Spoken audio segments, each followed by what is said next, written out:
Happy Mother's Day, Freedom Church.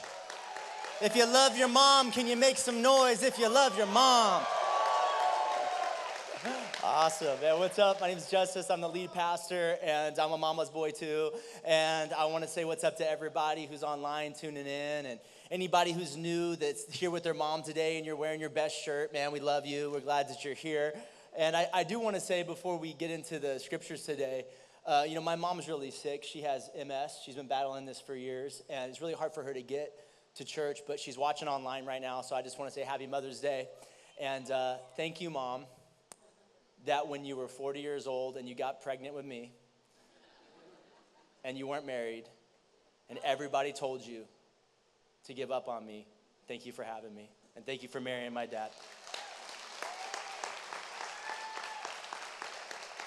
And before I start crying, can we just thank Maria, thank you for being the best mom that's ever, thank you. You're the best. Sit next to my mother-in-law, thank you. What a gift I have in my mother-in-law. Thank you so much, Myra. Any Pastor Myra fans in the house? Pastor Myra's the best. And then one more time for your own mom. If your mom's here, just make some noise for your own mom. I gotta be honest, that's about it. That's all the Mother's Day content I got. This sermon has nothing to do with moms. So turn to Genesis chapter 39, and we're going to continue in our story of Joseph. All right, let's recap real quick, unless you weren't here the last couple weeks. So Joseph, his brothers loved him or they hated him? And why'd they hate him? He got a stupid jacket. He wore this stupid jacket that was really obnoxious and lots of colors on it. And he was his dad's favorite. And so like any healthy family would do, they teamed up to kill him. And they threw him in the bottom of a well, and they were gonna leave him there. And then some slave traders came by on their way to Egypt, and they said, "Why have a heart? Why kill our brother when we can make a buck? Let's sell him. Let's sell him to the slave traders." So he's off to Egypt. He's the only Hebrew in Egypt. He doesn't speak the language, only Hebrew he knows. He doesn't know the culture. He's got nobody by his side. He's totally by himself. But over and over again, 4 different times it says, the Lord is with Joseph. And God's favor is just on his life, and things just begin to happen. And he gets sold to like the worst possible person to ever work for. The Pharaoh's right-hand guy, the chief executioner, the guy who actually executes everybody, the most murderous dude in all the kingdom, Joseph becomes his property. He's working in his house. But you know what? He finds favor. Everything that Joseph's doing is just turning to gold. So Potiphar is his name, puts him in charge of everything, and it says he doesn't have to worry about anything until one day Potiphar's wife gets really flirty with Joseph. Joseph says, "Homie, don't play that." Next thing you know, there's an accusation, and now even though he didn't do it, he's now in prison, not for something he did wrong, but for something he did right. So here he is, not at the bottom of a well this time, but at the bottom of a dungeon, okay? And that's just this guy's life, up, down, up, down, up, down. But what we see here is that no matter when he's up or no matter when he's down, come on, the Lord is with him. And in case you're watching online and you have spiritual ADD and you're about to tune out, let me just say this one thing. Like, the gospel is not that if you follow Jesus, everything in your life is going to be awesome. And if your expectations on all of your circumstances getting fixed and God answering all your prayers the way you want and everything going well for you, if that's what you think the gospel is, man, you're setting yourself up for some real disappointment. The gospel is not that everything is awesome no matter what you go through. It's that God is with you no matter what you go through. And that's what we see in Joseph. Up and down, God is with him, and he blesses him, right? Now, Joseph's in the bottom of this dungeon, okay? And is he saying, why me? Is he saying, oh my God, this is so unfair? What have I done to deserve this? We see none of that. You know what we see? It says in chapter 39, but while Joseph was there in the prison, the Lord was with him. In the prison.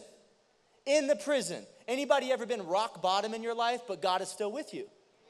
Man, my times of rock bottom, can I be honest with you? That's when God's closest to my life. That's when I'm on my knees seeking him. Here he is. It says the Lord's with him. He showed him kindness, God did, and granted him favor in the eyes of the prison warden. Here we go again. So the warden put Joseph in charge of all those who held in the prison. He goes from being a slave to becoming like the prison warden himself.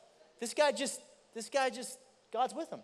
It says here that he made him responsible for all that was done there. The warden paid no attention to anything under Joseph's care because the Lord was with Joseph and gave him success in whatever he did, so he escaped the prison. No, that's what I would do. That's what I would do. I would escape the prison as soon as the warden wasn't looking. But no, it says that he's taking care of the prisoners. He's, I don't know, filling up the bowls with dog food and shoving it under the bars. I don't know what he's doing. He's taking care of things, and he's making sure nobody escapes, and he's I don't know, he's stewarding the only thing that God has given him, which is this one opportunity.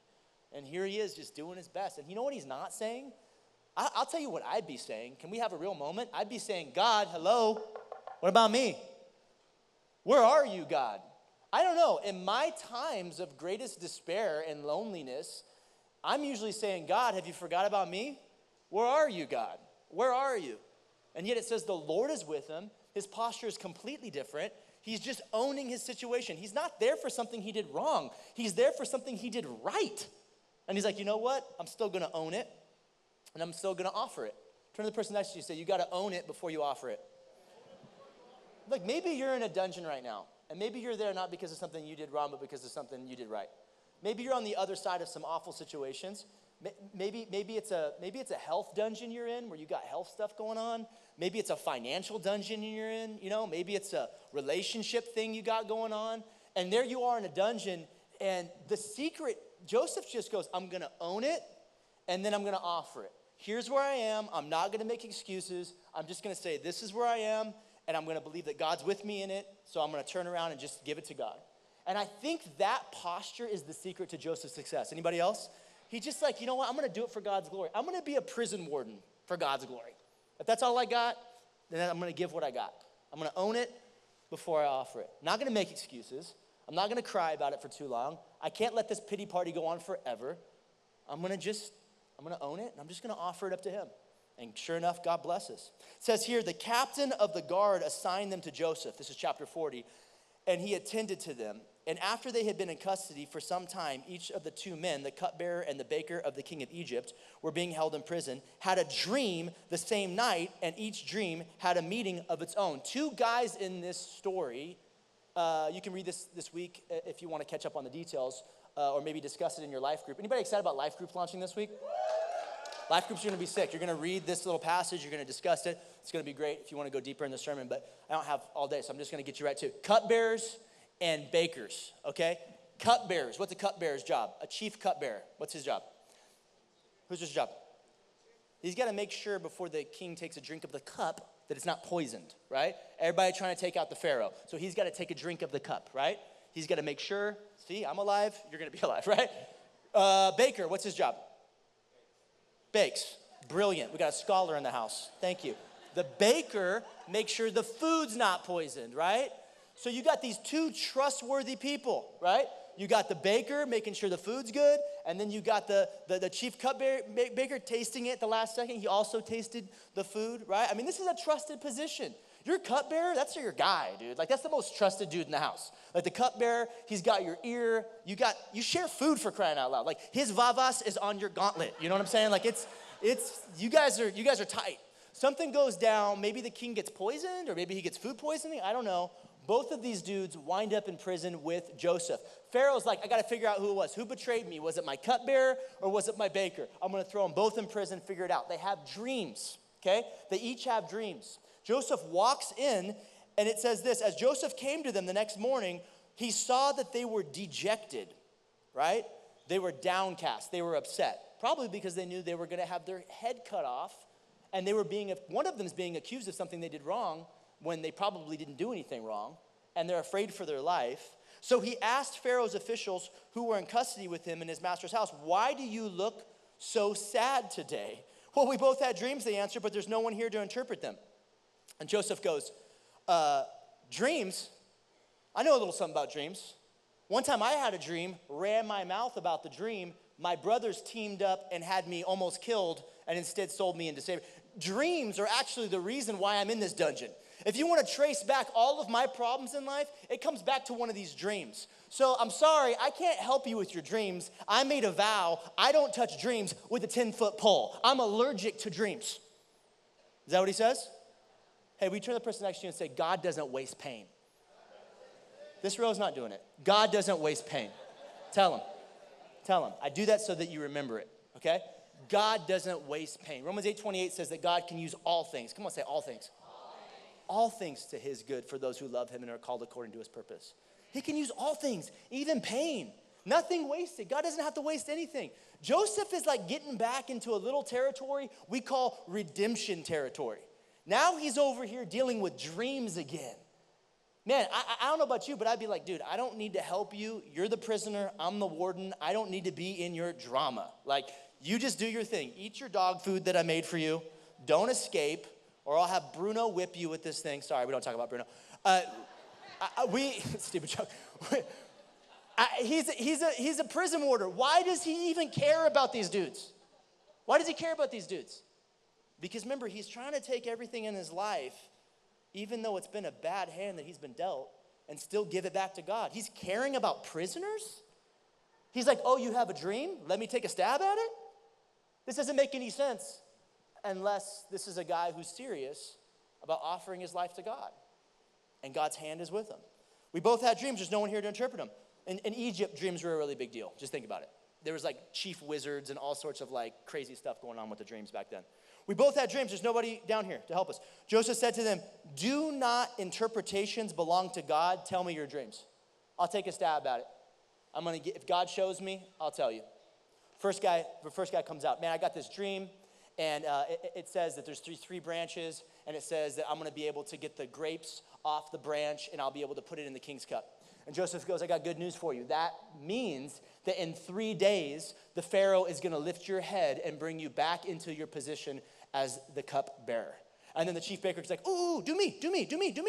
I had a dream. And Joseph listened to his dream. He's like, yeah, your dream is that you will also have your head lifted in 3 days off your shoulders onto a spear. And it's going to be his trophy on his birthday. And he's like, I guess you're not telling everybody what they want to hear. Because if I'm Joseph and I'm thinking maybe one of these guys is going to get out, I would give them both good news so they could get my back when they got out. Are you with me? But that's not what Joseph's doing.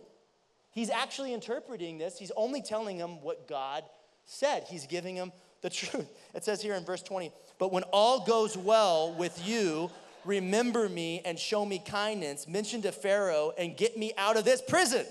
For I was forcefully carried off from the land of the Hebrews, and even here I have done nothing to deserve being put in a dungeon. And the chief cupbearer's like, I got you, bro. When I'm out, I'm sharing the food. I'm gonna let him know, like, you shouldn't be down here. You're a dream interpreter. It says that when he gets out, what's he do? Forgets all about him for 2 years. For 2 years. Man, I'm telling you, man, Joseph can't get a break, man. Can't get a break. I'll go ahead and read it. He restored the chief cupbearer to his position, and at once he put the cup in Pharaoh's hand. This is verse 20. But he impaled the chief baker, just as Joseph had said in the interpretation. And the chief cupbearer, however, did not remember Joseph. He forgot him. And that was it. Joseph's like, I'm done. I'm done trusting God. No. He just kept doing what he knew how to do, which was to live his life for God. He kept doing what he knew how to do, which is to posture his life that no matter what hand he's dealt, he's going to give it back to God. Even pain, he's going to turn and give it back to God because nothing needs to be wasted. I'm talking about 3 dungeons that some of us are in today, and I feel like some of you guys are in at least one of these 3 dungeons. The first dungeon I can think of where we live, the kind of dungeon where you don't do something wrong to get there, but you do something right to get there. You're in a dungeon because somebody betrayed you. Let's just talk about this for a second. You're in a dungeon because somebody did you dirty. Raise your hand if you got a knife in your back right now. Just real quick, show of hands. Anybody got a knife in their back right now? I'll show you mine after service, man. I got plenty of knives in my back. If you're a Christian, all right, turn to the person next to you and say, comes with the territory. If you're a Christian and you don't have a knife in your back, you're playing it safe. You're not playing it faith. Does Jesus know about getting betrayed? Yeah. If Jesus could get betrayed, do you think that means that we might have that? Does Jesus call us to love people who don't deserve it? Does he call us to be friends with people who don't deserve it? Man, he says, pray for your interviews. If you're on a job, pray for your interview. Pray for your enemy, right? Pray for those who persecute you. Come on. He says, who could loan money to somebody, Luke chapter 6, knowing they're going to get their money paid back to them? He goes, anybody can do that. As Christians, we don't loan money to people. He says, we just give money to people when they ask. And so some of you in here today, like, I loaned this dude some money, and it's been like 12 months, and I just saw those sneakers he bought on Instagram, and I am just, you know what? That's why I'm at the 10 o'clock service, because that fool goes to the 11:30 service, and I don't even want to see him worshiping the Lord. I can't even see that. Not while he owes me that money. I can't even deal with that. You know, that happens. We have our expectations on people. They don't meet our expectations. Boom, right? And that's what happens. You could be in a situation where financially, I don't know. Maybe you're on the other side of a divorce or a bad breakup or a broken heart today, and you're there because somebody betrayed you. I'm not going to ask for a show of hands, but let's just say in general, who's been there? Who's been betrayed? Come on, who's been betrayed? Is that not the worst ever? The worst ever? Just when you open your heart up enough and you're at your most vulnerable place, it's like, this is a great place for a ice pick. Just went Instagram official, ice pick. Just said the L word, ice pick. Yeah, I mean, we promised a life together. We talked about all these dreams, and next thing you know, bam. Or maybe it's an even worse betrayal. Maybe they hooked up with somebody else. There's like no pain like that, man. Who's been there? Awful pain, betrayal. And you could live in that pain. That pain could become a dungeon for you. Betrayal is a dungeon, friends. Maybe it's not loaning money. Maybe it's not a broken heart. Maybe it's somebody at church. Can we talk about it? Maybe you had expectations on a Christian that were way too high. But they love God. They don't sin as much as me.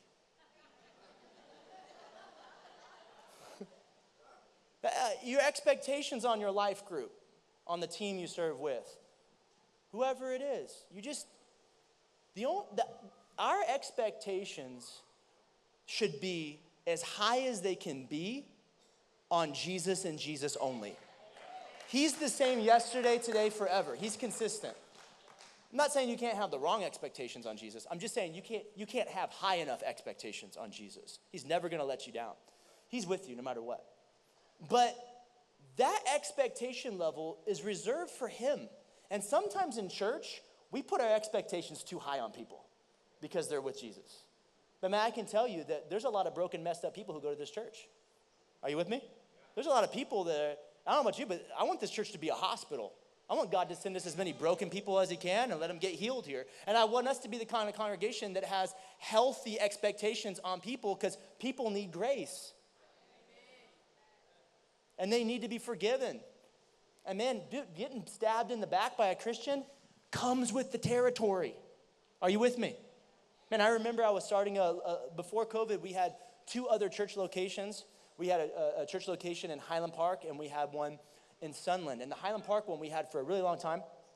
And I remember we found a way, we were being given this building that was right on the main boulevard there. And a lot was happening in Highland Park and in East LA and stuff at the time. And there was a lot of new businesses coming in.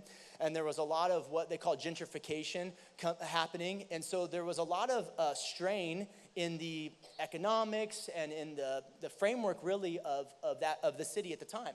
And, we came in, doing meals every week for the homeless and doing free groceries for people and doing all the things, the laundry love, doing all the things that we do.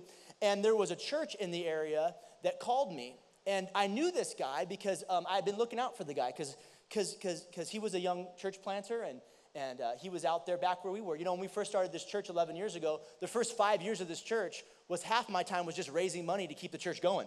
I just had to raise hundreds of thousands of dollars every year to keep things going because when you first start following Jesus, you give him your heart, but it's a long time, I noticed, before you give him your wallet. So anyways, I'm glad you're here. there you are. There's the church, and it's in its baby. And the main location here in Chatsworth, we were able to pay the bills over in Highland Park, and so everything was fine. But there's this other guy, and he was just getting started, and I was kind of looking out for him. Dude, I'm not even kidding. I remember one day I had him preach at Freedom, and he's like, "I really like your shirt that you're wearing," and I was like, "Yeah, it's my favorite shirt." I was like, "Crap! Jesus says you're supposed to give people your shirt." And I took off my shirt and gave this fool my favorite shirt. Okay? Love that shirt. Anyways, give it to him. Anyways, so all this is happening, this kind of turmoil in the city, and we get this new building, and a lot's going on. And I remember I had this gangster get in my face one day, like put his forehead against mine, and just comes with the territory, being a church planter. And anyways, it didn't get too crazy. I slain him in the spirit. He fell down on the ground. Chandala, take that. Cast a demon out. Whatever. But little Jesus jiu-jitsu. My buddy calls me, and he goes, "Yeah, there's a march happening tomorrow on York Boulevard." And I was like, "Oh, man, this city never stops, huh? There's always a march for something." He goes, No. It's a march against you and your church." What? And I was like, "All right, well, thanks for getting my back." He's like, "No, I'm marching."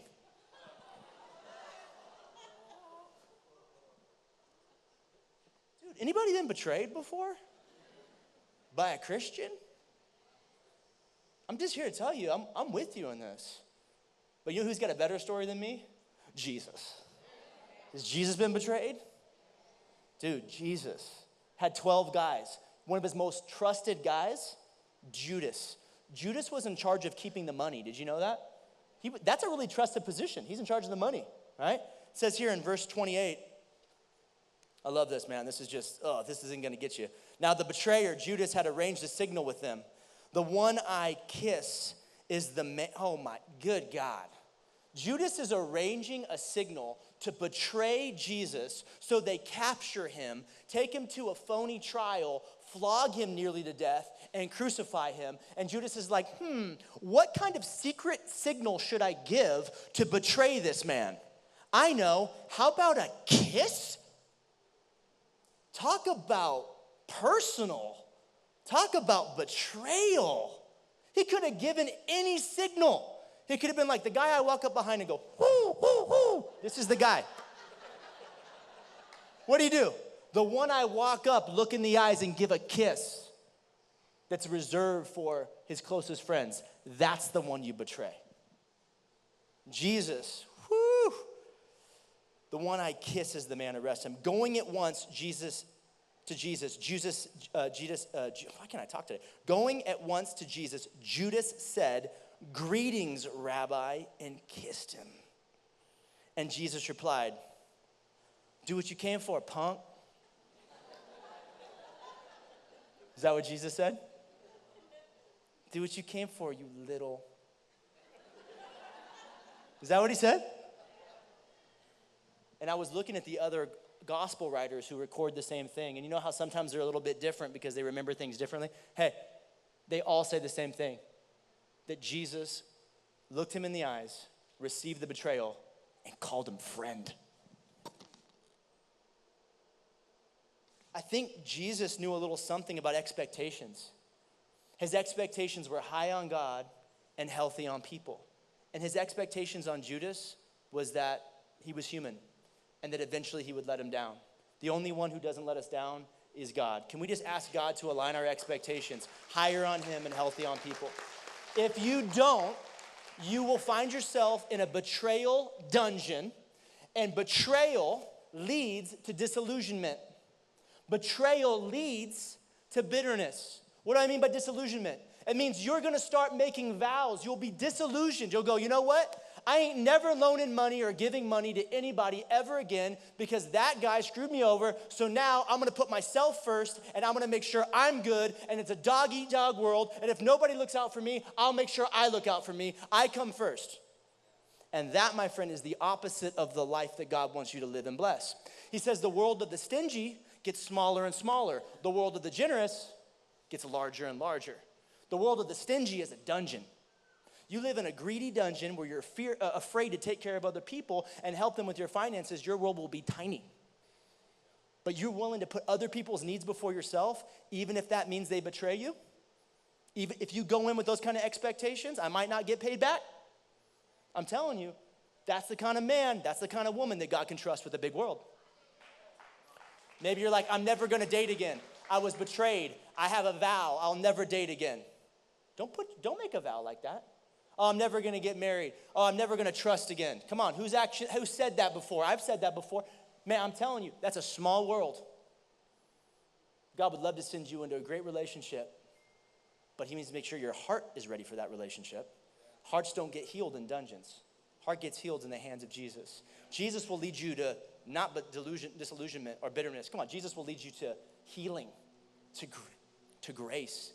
Man, I remember having to get my heart healed before God could trust me with Maria. But dude, I'm telling you, I made that vow. But it was through Jesus and Jesus alone that he brought a healing that I thought was impossible. Maybe you're here today, you got a broken heart. God can heal you. God can heal you. Nothing's impossible with God. But if you live in a dungeon, you ain't letting him heal you. Get out of the dungeon. Let God lead you to a place of forgiveness. Forgive the person who betrayed you. Man, I dare you. I dare you to just make a vow to yourself. Not that you'll never trust again. Make a vow to yourself that you'll never talk trash about that person ever again. You'll never dishonor your baby's mama again. You'll never dishonor your ex again. Shoot. You're going to like their Facebook post today. You're going to follow them back on TikTok. You know why? Because you're good. Because God's done a healing in you, and you're believing that, and you're going to walk that out. Even when you don't feel it, you're going to walk it out. Someone's going to bring them up again. You're not going to roll your eyes. You're just going to smile. Yeah. God can do that with you. That's how you get out of dungeon. If you don't, you know what happens? Not only disillusionment, not only vows. I'll never go to church again. I'll never go to life group again.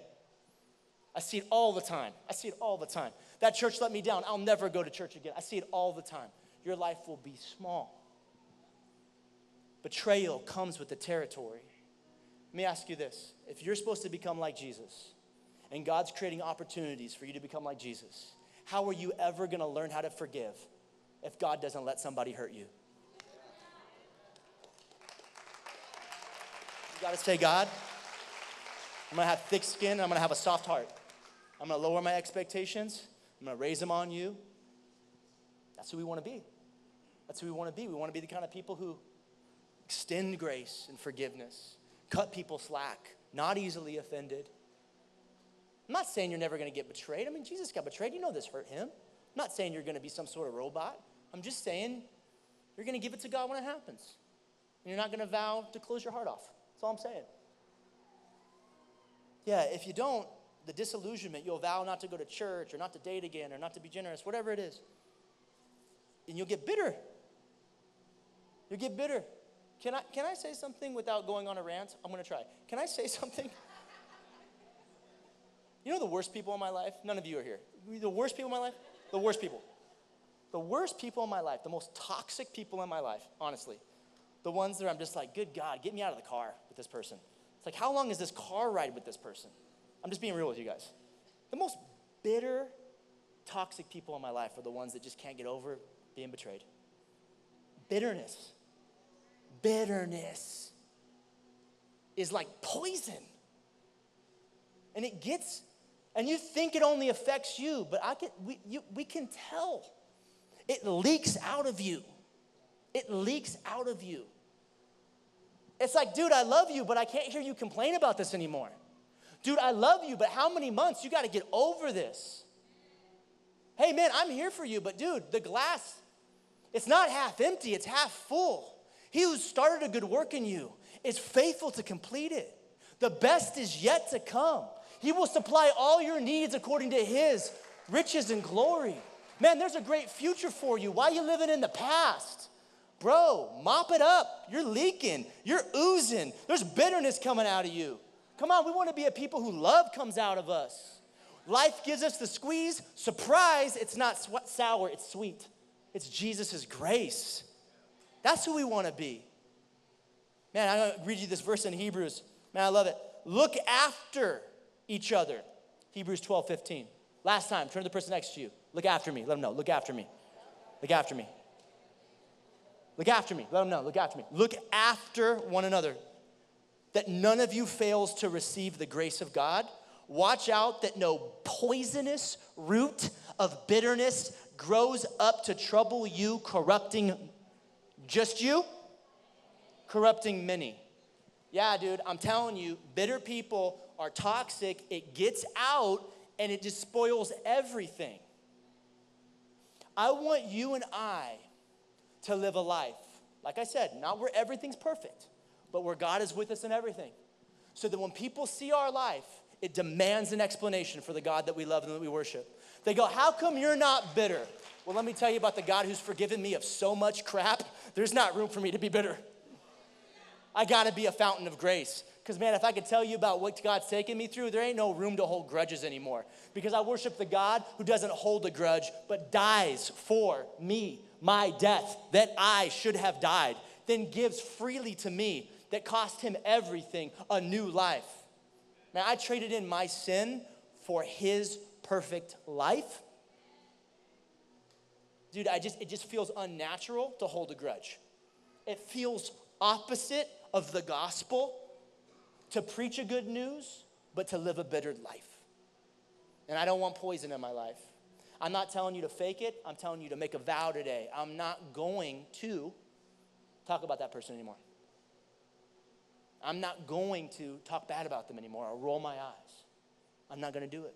And watch God bless that heart. Watch him heal that heart when you do that. Watch him break you out of that dungeon. Will you stand to your feet? I don't have time to get into the other ones. I mean, I do have time, but I'm kind of tired. I feel like the Lord's working on you right now. And God speaking to any of you guys right now? I got 2 more points you can hit him in life group. Let's sing this song, Isaac. I want you to do this. Close your eyes. If you got somebody in your life right now you got to forgive, let's start the journey of forgiveness today, okay? I want you to begin to lift your hands. Picture giving your heart to God. Man, if you got some things in your life that you feel like you just got to give back to God today so that you can have a fresh start, I believe in the God of fresh starts. But sing these words today. Ask God to do what only he can do. I love that God in his grace would speak to us and not want us to stay where maybe we felt bound. And I know he's setting people free today as we respond to him. But maybe you have been in a dungeon of sin that you can't get out of. You feel stuck, you feel bound, you feel paralyzed. Can I tell you there's only one that can set you free? His name's Jesus. And he left heaven, came to earth, lived a sinless and perfect life, showed us how to do it. And then it was only God himself that could die in our place, that would make a relationship with God possible. Jesus is great at prison breaks, and I know there's people in the room and online, maybe you've never said yes to Jesus. I want to give you that opportunity right now. So just for the sake of privacy, would you bow your head and close your eyes, because it helps us from distraction, because I know God is speaking to people. Maybe it's a small, still voice in your head, or maybe your heart is pounding out of your chest right now. God loves you so much and wants to set you free. And the Bible tells us in Romans that what you need to do is believe in your heart and confess with your mouth. And with that confession is repentance. It's saying, God, I'm turning away from my sin. I'm turning away from my selfishness. I'm turning away to everything I've been turning towards, and I'm turning to you today. I'm giving you all of my heart, my whole life, in exchange for your life and your spirit. And what God would do in this moment is forgive you of everything you've ever done and everything you will ever do. And you will have a relationship with Jesus today. If that's you in the room and you want to make that decision, we are so with you. Would you just lift your hand boldly up so I can see? I'm with you. I'm with you. I see hands going up all over the room. I'm with you. Yes, I'm with you. Anyone else? I'm with you, and I'm with you, and I'm with you. Best decision of your life, giving your life to Jesus. You're propelled now into a new future with him. Come on, one more time, Freedom Church. Can we give it up for those that said yes to Jesus today on Mother's Day? Now you got 2 days, 2 things to celebrate. on this day every year. Hey, if you made that decision or you made it online, go ahead, type I believe in the chat, and our prayer team will follow up with you. If you're in the room and made that decision, we are so with you. We're so excited about your journey with Jesus. Prayer team that would love to give you a Bible after service. You can see them. They'll be on the sides of the auditorium. They'd love to pray over you. It's Mother's Day. Moms, we've got portraits outside for you. I'm a mom. I love a picture with my family on every holiday. So that's our gift to you. Make sure to check that out. Growth Track is going on. Life groups start this week. Make sure you get in a life group. If you call Freedom home, life groups aren't optional. It's where we do life together. I'd encourage you, go get in a group. We love you guys so much. Have an incredible Sunday, and we'll see you next week.